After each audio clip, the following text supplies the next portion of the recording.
Shellie Zimmerman stood by her husband's side for his verdict of an explosive trial, but George Zimmerman was conspicuously absent when she was sentenced to a year's probation and community service punishment for lying to a judge about the couple's finances. And as we learn in an exclusive new interview, the united front of that couple that spoke in code to protect themselves and hide their assets now seems broken. Here's ABC's Gio Benitez. Shellie Zimmerman sat silently by as her husband was accused and tried for murder. Today, she is finally speaking out about her husband, George Zimmerman, and their relationship. I can't tell you how many nights I have gone or laid awake at night just thinking, I wish to God these circumstances had been different. Those circumstances, Shellie says, began even before the shooting death of 17-year-old Trayvon Martin. In an exclusive interview, Shellie says she can't explain what was going through her husband's head the night he got into a fight with Martin because she wasn't home. I was staying at my father's house. We had gotten into an argument the night before, and I left. This 26-year-old sat down with Christy O'Connor, an investigative reporter who is writing a book on the trial. Shellie still stands by George's story. Do you think George is capable of having profiled Trayvon and killed him on purpose? No. Why not? That's just not his way. On February 26, 2012, Trayvon Martin was walking back to a house in a gated community in Sanford, Florida, where he and his father were staying. Trayvon caught the attention of the neighborhood watch captain, George Zimmerman, who called police. This guy looks like he's up to no good or he's on drugs or something. A fight broke out. And that's when he grabbed me by the head and tried to slam my head down. Zimmerman fired one gunshot and Martin was killed. Zimmerman claimed he shot Martin in self-defense and was found not guilty of second-degree murder and manslaughter. After the acquittal, his attorney said George is now an outcast.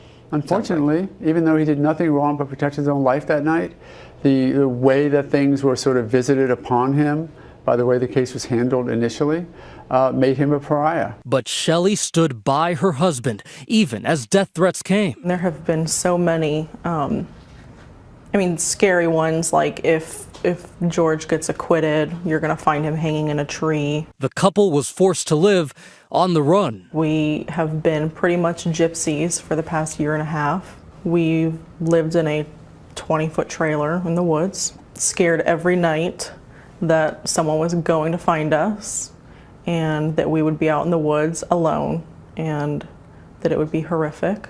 Shellie says she felt like she was living in a fishbowl. Ripple effects from Martin's death extended far beyond George Zimmerman and the teen. Trayvon Martin could have been me 35 years ago.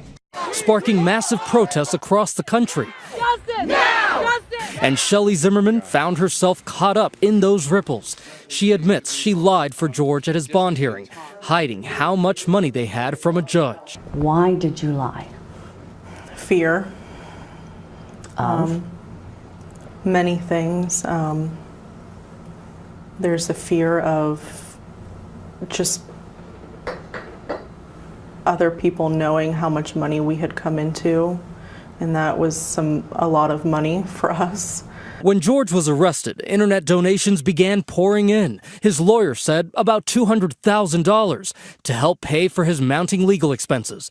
Their reaction to this huge windfall was captured in taped jailhouse calls. And after that happened yesterday, he said so many people, just your site kept crashing. But also perhaps early signs of a wife's growing ambivalence. After this is all over, you're going to be able to just have a great life. We will. Yeah, we will. Prosecutors say the couple used a code language to try to keep their conversations about their finances from authorities. For example, calling PayPal Peter Pan. Now Ken's going to go from Peter Pan to me. While in jail, Shellie helped keep track of how much money was in George's account. Okay, so total everything, how much are we looking at? $155. Prosecutors say that's code for $155,000. But only days later, Shellie was pleading poverty. That you all have no money, is that correct? To my knowledge, that's correct. Were you under any pressure from anyone, George, Mr. O'Mara, his team, to lie? I'm not going to go into that right now. Wednesday, in the same courthouse where her husband was acquitted, Shellie pleaded guilty to a misdemeanor perjury charge. You know, I can rationalize a lot of reasons for why I was misleading.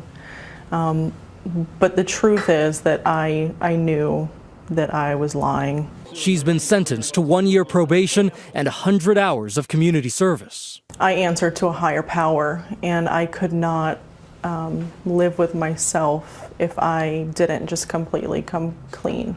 We, the jury, find George Zimmerman not guilty. Yet even though she was there as her husband's verdict was read, George was not in court when she made her plea. Now we're getting a closer look into their relationship, a hint that the couple's marriage may be in trouble. Did you want him to be in court to support you? I always want my husband's support. Since his acquittal in July, George has been off the radar. But just last week, George visited a Florida gun manufacturing plant. It is the same company that made the gun he used to shoot Martin. Do you think it was the right thing to do or sensitive? No. I just think that he's under, or he has been kind of living in a pressure cooker, and he is doing or thinking some things that none of us can maybe understand right now. It's unclear how much time they're still spending together as a couple. Are you together? I'm not going to answer that.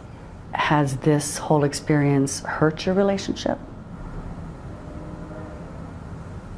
Yes. Do you want to have children? Do you want to stay married?